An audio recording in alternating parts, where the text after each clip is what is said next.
Terror na casa do Vale Sombrio. A chuva castigava o telhado antigo da casa do Vale Sombrio. A construção jazia solitária número, coração de uma floresta densa, envolta por um manto de neblina, que parecia jamais se dissipar.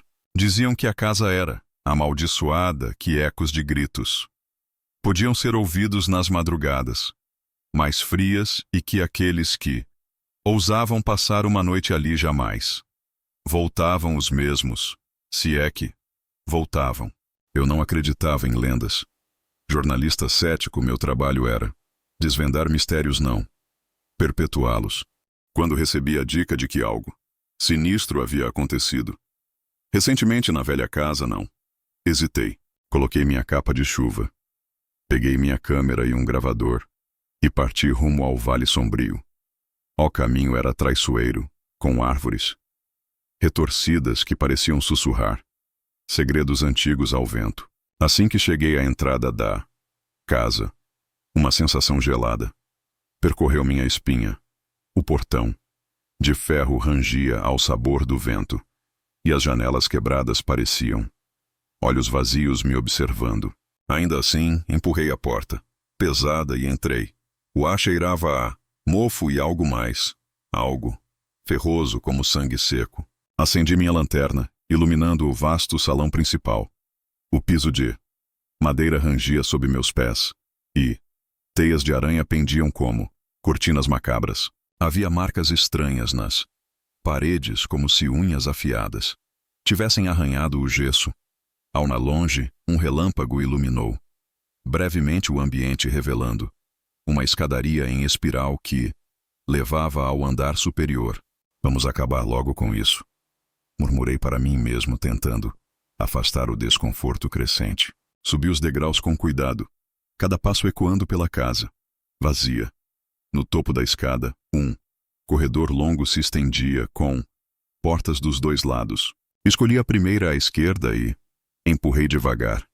A sala estava vazia, exceto por uma cadeira de balanço que se movia sozinha, como se alguma presença invisível ainda estivesse sentada ali. O vento uivou através das frestas nas paredes, mas havia algo mais.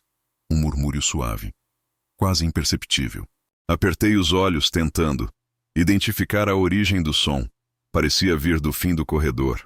Com o coração acelerado, segui em direção ao som, minha lanterna tremendo em minha mão. A porta ao final do corredor estava entreaberta. Quando a empurrei, um cheiro nauseante invadiu minhas narinas. O cômodo era pequeno e escuro, com paredes cobertas por escritos em uma língua que não reconheci. No centro, uma figura estava de costas para mim, murmurando palavras incompreensíveis. Quem está aí? Minha voz saiu trêmula, mas firme.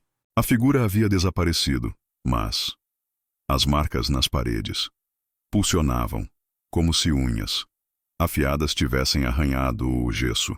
Sua pele era pálida como cera, e os olhos negros brilhavam com uma maldade indescritível. Um sorriso torto se formou em seus lábios rachados. Você veio, disse ela, com uma voz que parecia ecoar de lugares sombrios e esquecidos. Antes que pudesse reagir, a porta se fechou com um estrondo, e minha lanterna apagou. O cômodo mergulhou em uma escuridão opressiva. Táteis frias tocaram meu braço, e eu recuei instintivamente. Não pode escapar, sussurrou a voz ao meu redor. Tateei desesperadamente pelo gravador no bolso e apertei o botão de gravação.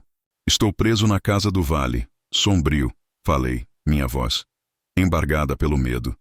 Se alguém encontrar isso, saiba que há algo terrível aqui.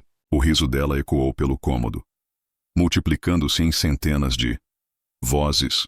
De repente, a lanterna voltou a funcionar, iluminando o cômodo vazio. A figura parou de murmurar. Lentamente virou-se em minha direção. Era uma mulher, ou ao menos algo que um dia poderia ter sido uma mulher. Corri para a porta tentando forçá-la, mas ela não cedia. O ar ficou denso e meu peito começou a arder. Uma presença invisível apertava meu pescoço, roubando meu fôlego. Com um último lampejo de força, levantei a câmera e tirei uma foto. O flash iluminou a sala por um breve segundo, revelando dezenas de figuras espectrais ao meu redor. Seus rostos eram uma máscara de agonia eterna. Gritei e o som se perdeu no vazio. Então tudo ficou em silêncio. Acordei no chão da sala, a câmera, ao meu lado. A porta estava aberta e a casa estava em silêncio absoluto. Tropecei ao levantar, meus pulmões queimando com cada respiração. Corri pelo corredor, descendo as escadas aos trombos e saí para a chuva fria da noite. Não parei de correr até chegar ao meu carro. Com as mãos trêmulas, liguei o motor e acelerei pela estrada lamacenta, sem olhar para trás. Quando finalmente alcancei a cidade, parei em uma delegacia e entreguei o gravador e a câmera ao oficial de plantão. As fotos revelaram apenas o salão vazio, mas o áudio do gravador contou uma história diferente. Os murmúrios, os risos e, ao final, minha própria voz, implorando para escapar. A casa do Vale Sombrio ainda está lá, esperando por sua próxima vítima. E eu nunca mais fui o mesmo. Algumas noites ainda acordo, suando frio com o som daqueles sussurros ecoando em minha mente. Porque certos lugares não deveriam ser perturbados e algumas portas jamais deveriam ser abertas.